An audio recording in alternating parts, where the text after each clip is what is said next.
All right. Hello, everybody. Welcome back to another edition of the Advocate LSU Sports Update. I'm Wilson Alexander, LSU football writer, joined today by Scott Rabalais, our esteemed columnist. It is his birthday week. Rab, how you doing on this birthday week? Probably must be feeling pretty good with that coming up.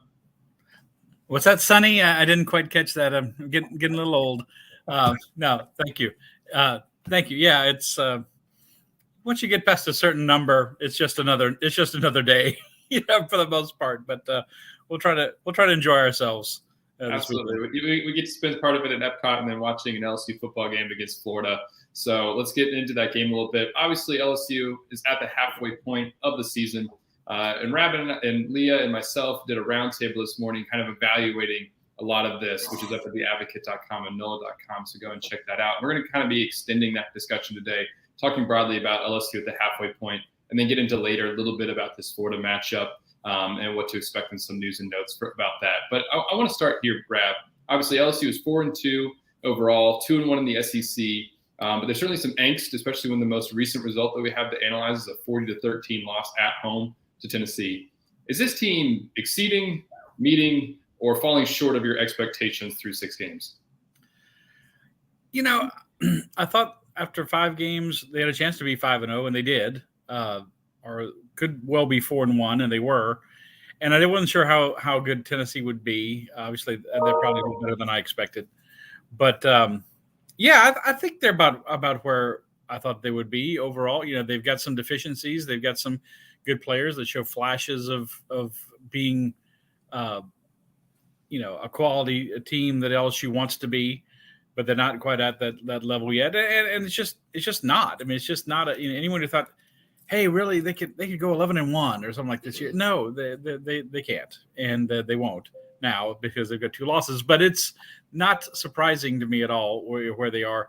That they've shown some weaknesses and some positives, some things to build on the future, and some things to work on now, and some things that just can't change because, as I heard someone say recently, you can't trade for an offensive lineman with Georgia. You can't give up a draft pick, to get a player from Iowa or something like that. You got to do that in the transfer portal in the offseason. But right now, you have the players that you have. And Brian Kelly has said that without saying, I've got a limited team. He said, these are the players we have, and I think he said a lot by saying that. So, yeah, I think they're about where I thought they'd be, fighting to have a winning season and go to a bowl and try to be better than last year, show some improvement. And, I think that they're going to win some games down the stretch. They're going to lose some games. They maybe go, why did they lose that? And this is one of those games that's a toss-up. Yeah, I agree with that completely. Like you said, I think it's easy to forget, but so important to remember that LSU was a team with less than 40 scholarship players in January and got demolished by Kansas State in a bowl game. And this was a culture rebuild, a personnel rebuild. There's so much that has changed about this team. And it takes time for that to mesh and come together. And that's maybe sometimes a little bit overlooked just because people want – and it's at the same time completely fair to criticize and expect more than what we're seeing because it's been so messy and kind of especially on special teams and just some coaching things that you think, okay, maybe they're not getting the best out of the players that they have. But, yeah, at the same time, like this team is not personnel-wise and roster-wise – at the level of an Alabama or a Georgia or even now a Tennessee. I do think they're very similar, though, to Florida, so it's going to be an interesting game this weekend. And let's dig into some of those strengths and weaknesses. What have they done? You kind of touched on it, but what have they done well? And then we'll get into what they haven't done and what they need to improve. Let's start with just what you think they've done well, what you maybe been pleasantly surprised by through 6 games. I think the defensive line has been good overall. I know they give up 260-something yards rushing to Tennessee, but I think overall, having lost Mason Smith so early in the season, in the first half of the Florida State game, I think they've done pretty well to weather that and to continue to be a strength of the team. That's an area where they're better than Florida. Is up front. Mickey Wingo has done a good job. The transfer from Missouri. Coming in there and filling in. He's not Mason Smith, but he's done a very capable job. And you have Guillory, and you have Gay, and you have Ojulari, and all those guys. They've done a pretty good job. I think they throw the tight ends a lot. I think the tight ends have been pretty good. It's a young group, but but Taylor has been good, and that's been a plus. And I think the running backs are doing as well as they can. And obviously, Armani Goodwin is now hurt, but Williams and Kane and Emery, Emery's shown flashes as he has throughout his career, but he had that great touchdown run against Auburn for the winning touchdown. It was Fournette-esque, really, and they don't have a Fournette, they don't have an Edwards-Helaire, they don't have a Darius Geis this year, but they have, some players who are giving their all. And I think of a guy like Josh Williams is kind of the epitome of this team. He doesn't do anything great, but he's a good adaptable player who can run and block and catch, and is giving them their best. And I think that's all you can ask of these guys in 2022 is just to give your best. And I think those are the areas that stand out to me. I'm glad you mentioned Josh Williams and Mekhi Wingo, because those are two players that have certainly played better than I think anyone would have expected coming into the year. Mekhi, he was an all-SEC freshman last year at Missouri, but like you said, to come in, he talked to us recently even about needing to improve his run defense when he got here, and that was kind of the main focus for him. For him to be able to step in admirably for Mason Smith, I think it was just last week, Ryan Kelly was asked about the interior defensive line, and he said Mekhi's been their most consistent player.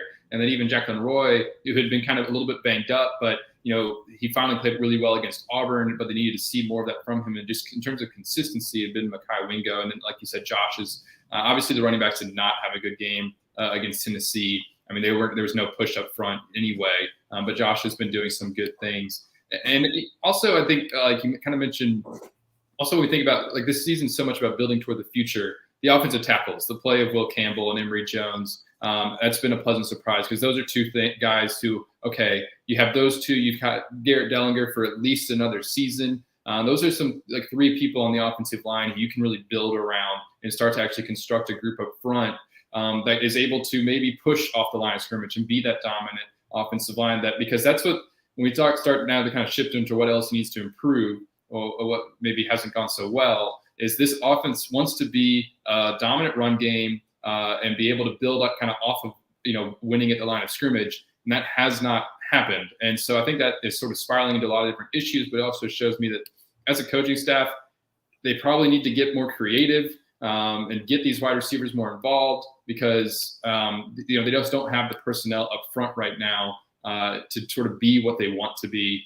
offensively. Other than that, what sort of areas, I think the obvious one is special teams, but what sort of areas are you seeing on the field that it's like that even despite the personnel and everything that we've said, should be maybe more cleaned up and a little bit better right now? Yeah, special teams obviously the most glaring one, and not everything about the special teams. Jay Bramblett, the transfer from Notre Dame, has punted very well. He's number 2 in the SEC in punt average, but LSU is way down the list in terms of net punting because they've given up some big returns. Ramos has been a adequate kicker. He's kicked off out of bounds and he's missed a couple of kicks, but he wasn't going to be Cade York, and he hasn't been. But he's been adequate. And then of course the rest of the special teams, the coverage, the blocking, the just everything else has been poor and to bad. And it's like I wrote in our roundtable today. It's like the series of I'm going way back, Wilson, the series of airport movies, the disaster movies. What's something's gonna bad happen. Every game, every movie. What is it gonna be this time? And that's what I feel like watching these special teams. The receiving core, it's been a symbiotically, I hate to say negative, but problematic relationship with Jaden Daniels and the receivers. Daniels at times, does not get the ball to them where they need to be, or throw good passes, and you got to throw more downfield. But they haven't caught the ball, and they haven't gotten open as well as they should. And they pretty much need to improve their. I think there've been some bright spots. Malik Neighbors has been good. Kayshon Boutte finally got his first touchdown. We talked to Jeray Jenkins yesterday, and he told him, this is going to be the breakout for you. This is going to lead to some big things, and it might lead to a much better second half of the season than a first half for Kayshon, but that hasn't been good. The running backs, like I said, they don't have any great running backs, so they're doing the best they can with what they have, and they're not getting a lot of holes. So it's a team with a lot of issues. We knew this going into the season. Again, a lot of question marks to answer, and some of them just don't have adequate answers. And I think we're seeing that as we're now midway through the season. The secondary at times has been good, but they give up a lot of chunk plays, more than I would have thought. But I think you're going back to this guys with experience and some ability, but they don't have a lot of time playing together. Now you have half a season, but it's still something that's growing. And like they added Joe, I always say his name wrong. Joe Fouché, and it seemed like it upset the chemistry, when they put him in, and they had to move things around a little bit against Auburn. So we'll see how that goes this week, because you're playing a team in Florida that's also hot and cold. Anthony Richardson had a fantastic game against Tennessee. He threw for over 400 yards in that game, but he threw for like 80 yards against Missouri this past week, and ran for a few more. He didn't have a great day. 66 yards against Missouri. So not a great day. Just over 100 yards total offense. So it's it cuts both ways, and I think it's kind of a flip the coin situation this weekend to see who comes out better. Who has the better day is probably going to win. Yeah, I want to get back into Jaden Daniels and Anthony Richardson comparison in a minute here. But first, just another point about special teams. LSU, we've had a couple players meetings now. Usually that means that something is going wrong. Last week it was, the passing game with the wide receivers and the quarterback. This week, team-wide, saying that the game against Tennessee was unacceptable. Garrett Nussmeier got up and spoke during that meeting. So did some of the other veteran team leaders, all sort of coming together. But the first topic of discussion was special teams. LSU ranks 106th in the country in ESPN's SP Plus metric. That's a metric that really measures efficiency. It's kind of a way to look at, holistically. It's how like you said, something new every week with this special teams unit. Our colleague Sheldon Mickles is writing about that very thing today. And I think he's going to kind of lay out every little thing that's kind of gone wrong. And the list is long. And that's what's been so bizarre. Longer than I thought, even. Yeah, it's what's so bizarre about it. It's not just like, okay, they're missing kicks consistently, which is usually what you see in special teams. It's like all these other things that are contributing to it. And obviously, Brian Kelly and special teams coordinator Brian Polian know that they've got to get that stuff cleaned up. Because, like you said, we've been talking about, like, that stuff's just coaching. That doesn't really matter if you're in year one. That stuff shouldn't really be happening, especially 6 games into the season. You could almost write it off to a degree 1 or 2 games in. But now, half a season in, that stuff's still happening. It's just kind of bizarre, and that's just sort of something that's like where you think about short-term where LSU is right now, that stuff's got to get cleaned up. But, like you kind of brought up the Jaden Daniels and Anthony Richardson thing. I know you're writing about Jaden Daniels today, but let's kind of just touch on him a little bit here. Obviously, there's sort of a ton of discussion around the quarterback because there always is. That's just what you're going to get when you play quarterback. That comes with the position. But Jaden has been Brian Kelly, last week, the whole topic was, okay, be more aggressive, push the ball downfield.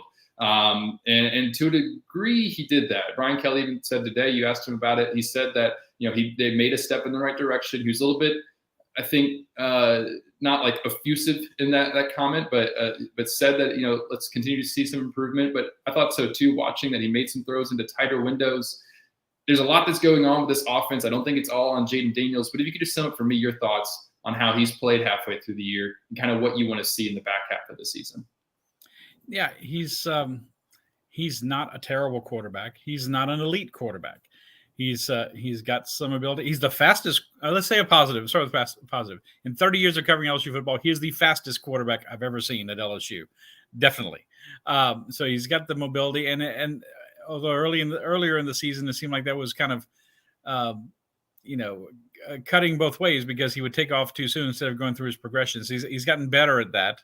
He's gotten better at looking for different receivers, but there are times when he's like, we can see, and of course it's easy to see from the press box sometimes compared to being on the field with these 6'7", people come in trying to take your head off, but he misses some receivers sometimes who are open. And then sometimes the passes will be off a little bit. He did take more chances and was pretty effective, I thought, against Tennessee. Now, a lot of them were kind of empty yards. He threw for more yards than Hendon Hooker, but it was, you're trying to play catch up the whole time, and it's not what you want. You want a more of a balanced attack. I mean, you see why they picked him, given the state of the offensive line that we've seen. I don't think anyone could have predicted all the injuries and such for the offensive line, but I think, I was thinking today, if Miles Brennan had stayed and he'd been the starting quarterback, would they be better? Would they be better than 4-2? Would the offense be better? And in some ways they would be in terms of the passing game, but the escapability that has been necessary for Daniels to display a lot of times in these first 6 games, Miles wouldn't have given you that. So I think on balance, he's the best guy to go with. It's, as I said in our roundtable today, it's interesting to me to say, he's got another year, right?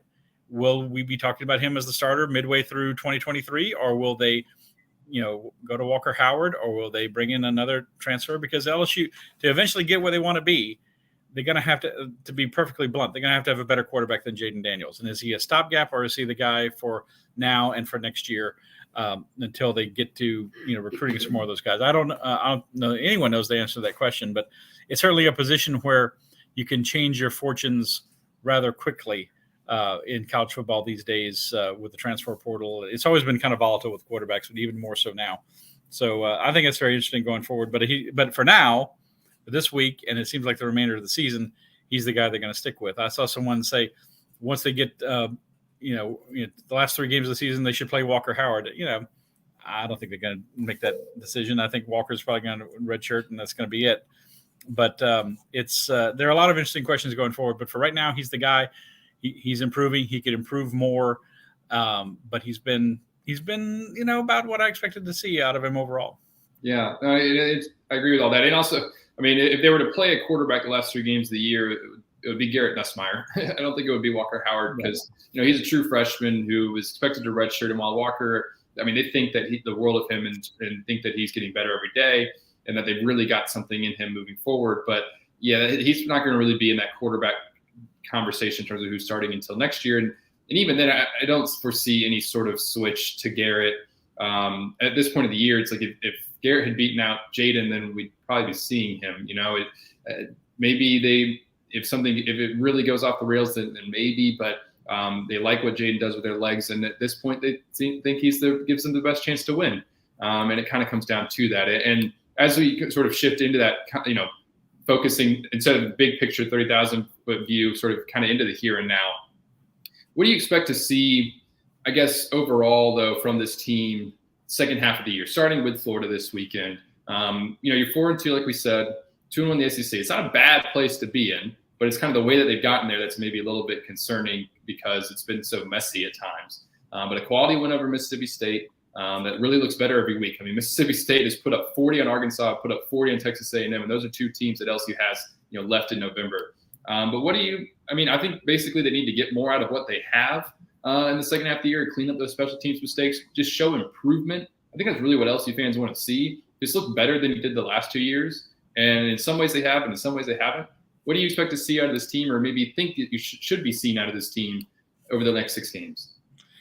In a general sense, the second half of the schedule is tougher than the first half. Starting with Florida game, you have Ole Miss at home, then you take a week off, Alabama, go to Arkansas, who's struggled lately, of course, UAB, and then at Texas A&M, who has also struggled. It would be very interesting to see where Texas A&M is mentally as a team by the time LSU gets there in November. They may have checked out because they've already got 4 or 5 losses at that point. But I think LSU could improve and maybe not improve the record. They could improve in some of these areas and still be 3-3 the second half of the year, or 2-4 even. You got the goal, and it's a modest goal by the standards of LSU football over the last 20 years or so. But you try to get bowl eligible. You're 2 wins away from that. You think you're going to beat UAB. That means you got to win at least one more SEC game. Obviously, you want to win more than that. If they got to 4-4 in the SEC and beat UAB, and we're 7-5 overall, I think that would be progress. But how do they get there? The offense has to be more balanced. They have to have a stability on the offensive line. That's the biggest key. I think the defense is pretty much. I think we've pretty much seen what the defense will be. I think that they can be pretty good at times. Like you said, shutting down Mississippi State for most of the game was impressive.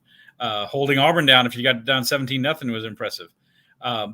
But you've got to show more of a spark on offense, some creativity. A trick play, Wilson, would be nice. And I'm not talking anything too exotic. A reverse, or something like that. You've got guys, lots of talented guys who played quarterback. Somebody could throw a pass. I'd like to see something. We haven't seen anything at all like that from LSU so far. And, a little more in the screen game with the wide receivers that needs to be better. And obviously more in the vertical passing game.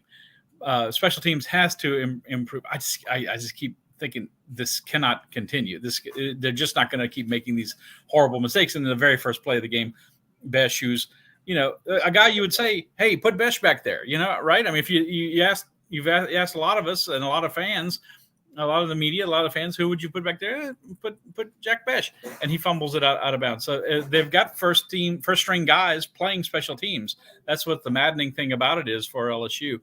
But that said, I think it can get better because special teams it's somewhat technique and it's somewhat instinctive, and the kicking part has been acceptable. So that's something to build on. But will they be 4-2 the second half of this year? That would be quite a feat. I think that would be like the best case scenario. 3-3 seems much more likely. 2-4 probably seems even more likely. But I think that's the floor for this team is going 2-4 the rest of the way. And this is a game that's one of those toss-ups that you look at. Arkansas kind of looks like a toss-up. Texas A&M looks like it might be a toss-up. Alabama, because we don't know what's going to happen with Bryce Young, and given how well LSU played there last year against them, had a great chance to win, throwing the ball in the end zone at the end of the game. I don't think that's out of bounds either. So I think every game is winnable for LSU, but I can't see them winning them all or losing them all at this point. No, the way they've been so inconsistent that and just volatile. I mean, that's what you knew this year would be, but it also means that like you said, to go to win them all, that no way. 3-3. I think finishing 3-3 would be really respectable. Frankly, I mean, and if they were to end up going 4-2 and to finish 8-4, that'd be great in year one. You really hit the over on the Vegas win total of 6.5 coming into the season, and then have a chance to maybe even get to 9 in the bowl game. That'd be fantastic. But the win-loss record, frankly, I don't think means as much. And when you think about the long-term view of this program this season, while it'd be great to have that kind of confidence going into the offseason and give the fan base some juice to get behind Brian Kelly and everything that they're doing going into year 2, I just want to see, I think, the product on the field just look better. Even if LSU doesn't win some of these games, Ole Miss, that's a good team. Alabama is obviously, number 1 to 3 in the country. I mean, they're going to be in the fight for the playoff. They're Alabama. Arkansas and Texas A&M, those are winnable games, but on the road. But just regardless of necessarily the outcome of those games, whether or not LSU wins or loses them, just play better, play cleaner football, show improvement in the second half of the year. A mark of Brian Kelly's teams in the past have been playing well in November. They've really been impressed LSU with their conditioning this year. He's chalked that up to some of those wins against Mississippi State and Auburn. So let's see how that conditioning show up in November, because sometimes teams completely fall off because they haven't been conditioned well in the offseason. If you're going to look for some things to maybe be confident about and happy about, and hold on to some hope that LSU will get back into championship contention in the next 2 to 3 years, let's see how they play. Just even if the win-loss record isn't there, clean up these special teams issues. Show as a coaching staff that you have an issue and you're able to get it fixed, and then begin to bring the best out of your talent and not just have to, even though it's going to take some time to get the personnel in there and get the roster where you want it, be able to show that creativity, like you said, a trick play or just something to get the wide receivers really bring the best out of a group that is the most talented on the team and hasn't been taken advantage of to the full extent this season.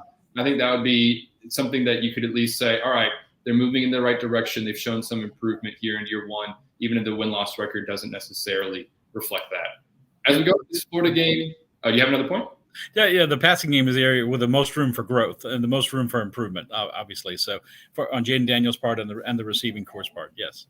Yeah. If anybody has any other questions, be sure to send them our way. As we kind of look just directly at this Florida matchup, though, obviously that's the next thing on the schedule this weekend in the Swamp, 6 p.m. Or Central Time, 7 p.m. local time on ESPN. Interesting matchup in that it is 2 first-year coaches. Billy Napier, obviously spent the last few years over in Lafayette. LSU didn't really consider him in their coaching search, and Florida hired him. And so it's kind of an interesting time, the first time that these teams are playing when you have that dynamic going on. Both looking for rebuilds. The big news today, Will Campbell, left tackle. He is expected to play in this game. He has returned to practice. It's great news just before anything else, great for Will. It sounded like a really scary situation. What happened on Friday? Ambulance had to come onto the field, take him to the hospital. He was in the hospital over the weekend. He finally was released Monday after passing all of his tests. I mean, Josh Williams described the situation as traumatic on Friday. And so for Will to be okay, that's great, more than anything else. But for LSU, it's huge to get your left tackle back. How much do you think that actually ends up influencing this game?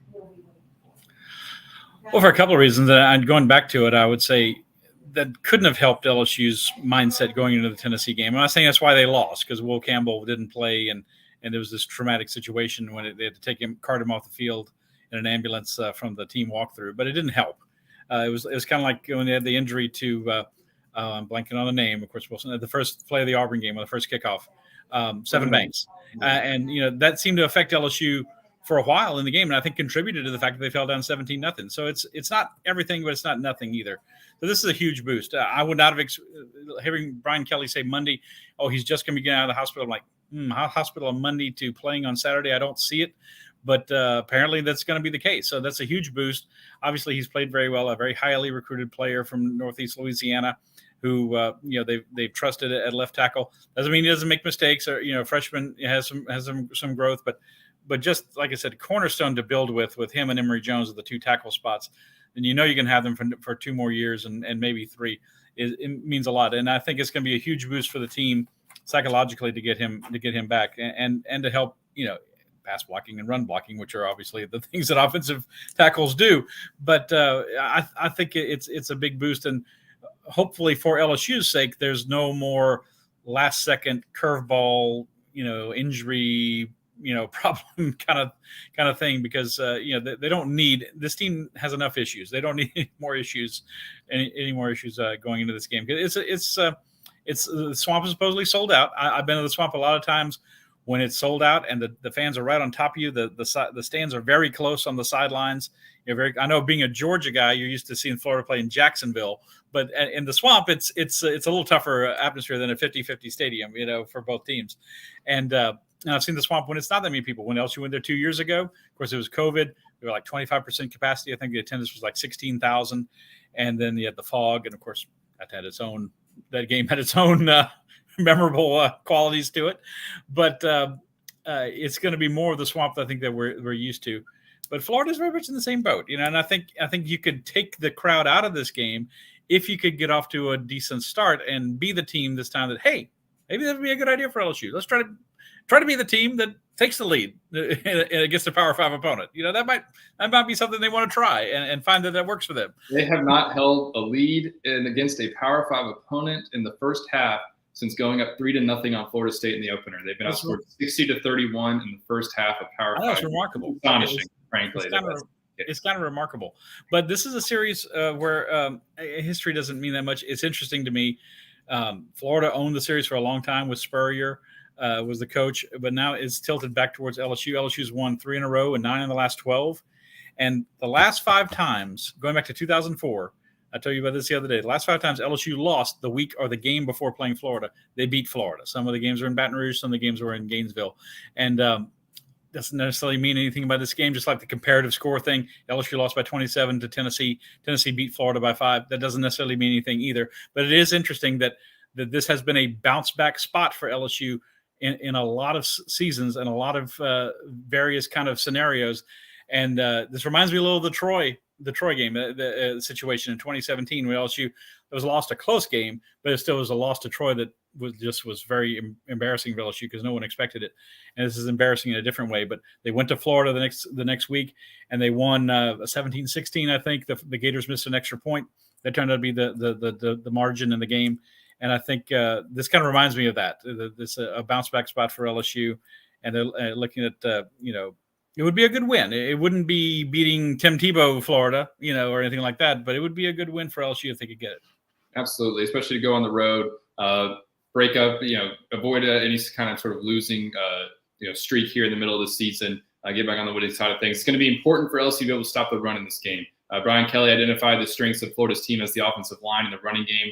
They've got some dynamic running backs. They are 3rd in the country in yards per rush at 6.38 yards per carry.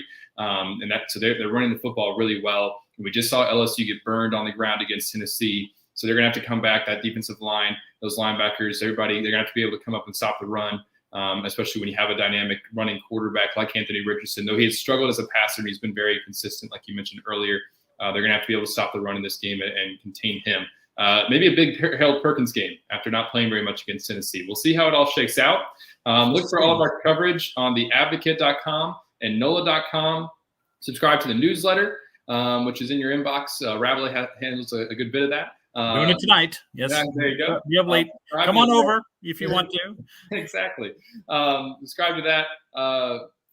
And join us here every Wednesday afternoon for some talk about LSU football. This has been The Advocate's LSU Sports Update. For Scott Rabalais and everybody else over at The Advocate, I'm Wilson Alexander. Thanks for joining us, and we'll see you next week.